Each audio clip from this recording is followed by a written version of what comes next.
the law. And there was a proposal to have same-sex marriages equal to heterosexual marriage. That was the law that was being proposed. The first people to oppose it were the Catholic Church.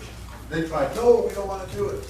If people are sleepy, then they need to stand up and go to that on their own, please. The Catholic Church was opposing that. But they were dismissed very quickly. They said, number one, you're only 5% of the Taiwan population. So we're not going to have the policy of this government based on 5% of the population. They said, number two, even if you were 60%, still we wouldn't work with you because we are a secular state and no one religion can dictate the law-making, the legal policies of this country. Because if that religion dictates the legal process, it becomes de facto a state religion. But we're secular. So the Catholics were, wow, we can't solve the problem. They actually came to our door, UPF. They knocked on our door. They said, we want to talk with you. We want your help. We opened the door. We said, yes, what do you want?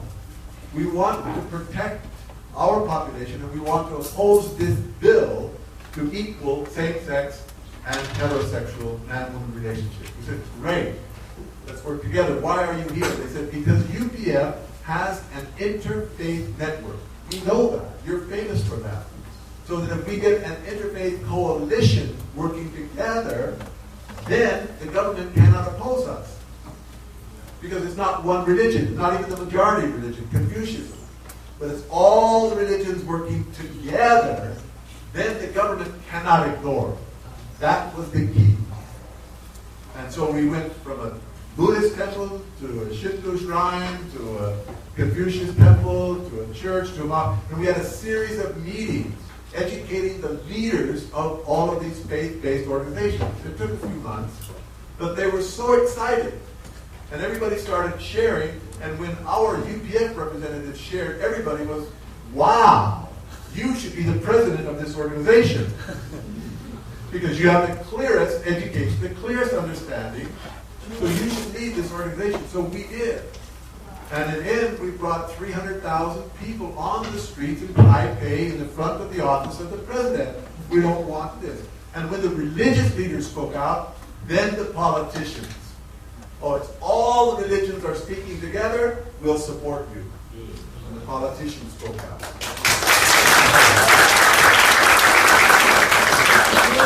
Then the lawyers, then the students and parents and everybody came out.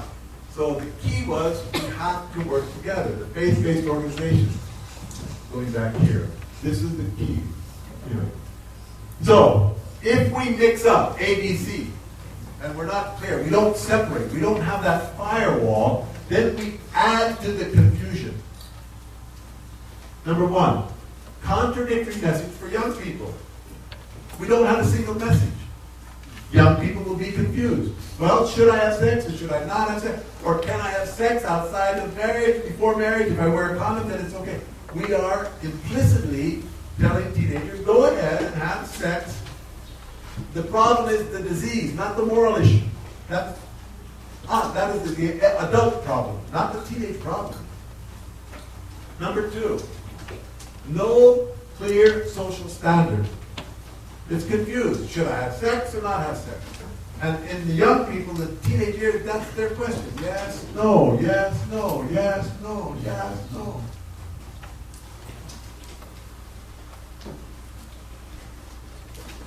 We did the sanctity of marriage.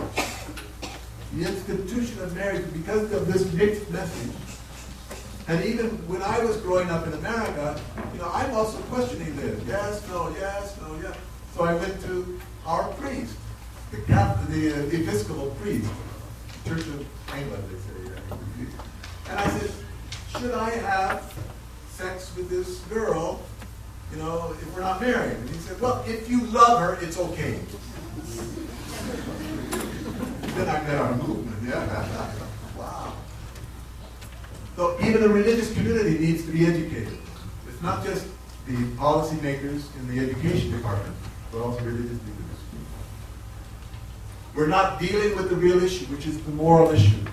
We're treating AIDS only as a medical issue.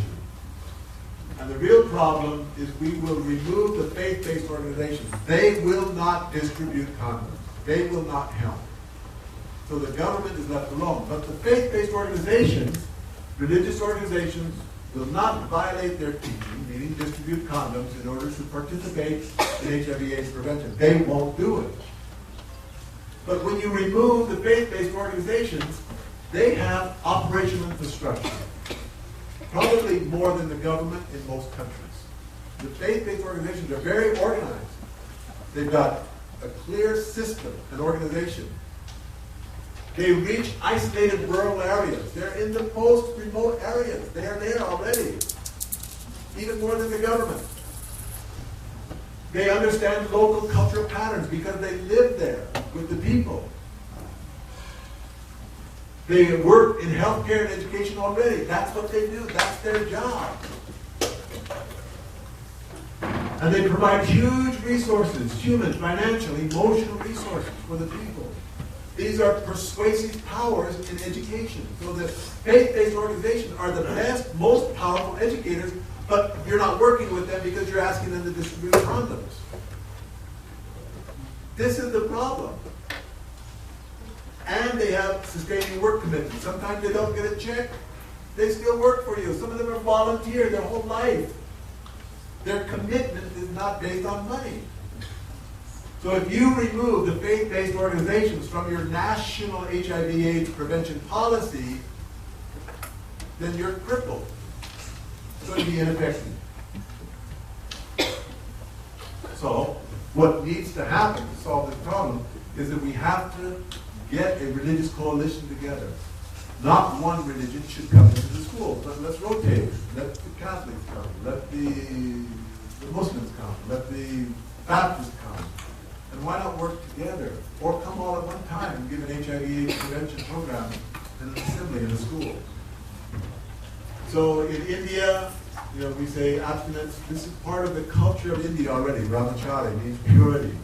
And to be faithful means grihastha, means a faithful householder. It's already in the culture. So we're not bringing something new. We're supporting the cultural values that are there. Only C, just distribute condoms to everybody and advertise it as much as you can so you encourage people. Not effective, prevents the real solution, and makes the problem worse. That's the issue. So when we have abstinence, the Pure Love Pledge is be faithful, marriage, and peaceful ceremony. When the government starts to work with us, as they're doing in Philippines, in Thailand, in Nepal, in Cambodia, then the program will flourish. This will be the kingdom of heaven, China will. So, again and again, societies have reaffirmed their dependence on the family as the basic unit of living. The family, the father, the mother, and children. Margaret Mead, renowned sociologist and anthropologist. Family. No. How are we going to make it better? We need character education in the school curriculum. What does that mean? Well, we have two types of education. Education to be smart, each of us is a genius, unique from the other, and education to be good. This is universal. So this is more important, but it's often omitted in the schools. Again, because we don't want to teach one religious value over the other, and therefore create a state religion. So we have to emphasize being good as the foundation to be smart, and not being smart and not enough. But the goodness that is there, we talk about this, have a big heart and a normal habits. So, what does it mean to be good?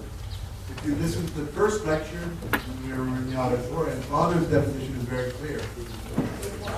Living for the sake of others. Living for others is goodness. This is public up, private down. It's that simple. So, let's use this as the model. Father's teaching as the model. So the private side is sex. That's private, right? Yes. What is the public side? Should we have public sex? No. What is public? Wow.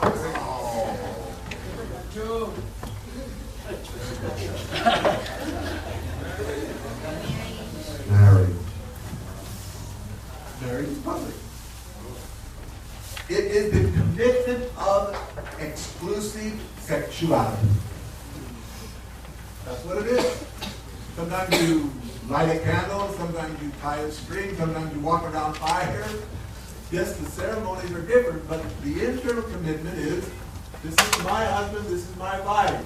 You know, this is my husband, my wife, my husband, my wife. Is the commitment of sexual exclusivity. That is a marriage. Human sexuality. All religions warn of its misuse outside marriage and affirm its divinity within marriage. All religions. Let's look. 1 Corinthians. Free from sexual immorality. All other sins a man commits are outside his body. He who sins sexually sins against his own body. Sinning against your own body. We are the temple of God. So we are sinning against the Spirit of God within us. Sexual sin is not a simple problem.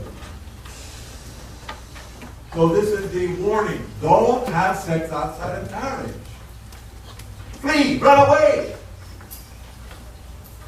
But at the same time, the affirmation that sex in marriage is divine. From the beginning of creation, God made them male and female. For this reason, a man shall leave his father and mother, be joined to his wife, the two shall become one flesh. What therefore God has joined together, let man not put asunder. Marriage is the institution of God. So the warning and the affirmation, they're there in Christianity very clearly. Islam. Do not come near adultery. It is shameful, evil, and it opens the road to other evils. Wow. This was the fall. It opened the road. It was Pandora's box.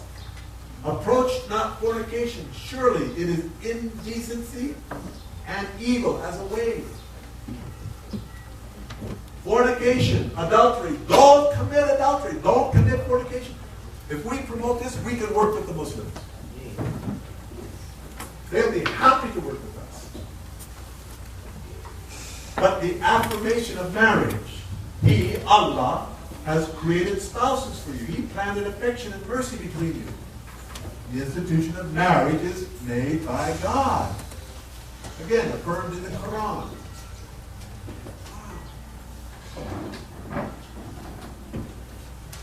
Warning of its misuse in Buddhism. The man that goes to the wife of another digs up the very root of life. Not cut the branch.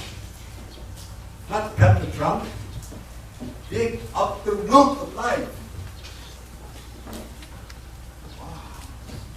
But the affirmation, supporting one's father and mother, cherishing your wife and children, a peaceful occupation, the greatest blessing.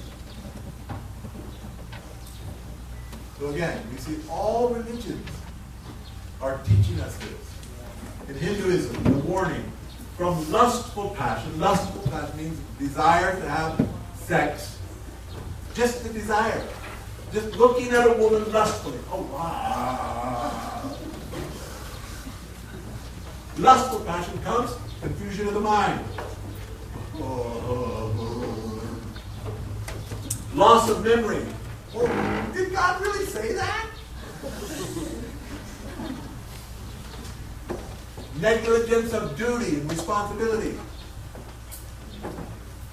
And from this comes the ruin of reason, and the ruin of reason leads to destruction. Lustful passion leads to destruction. Very clear.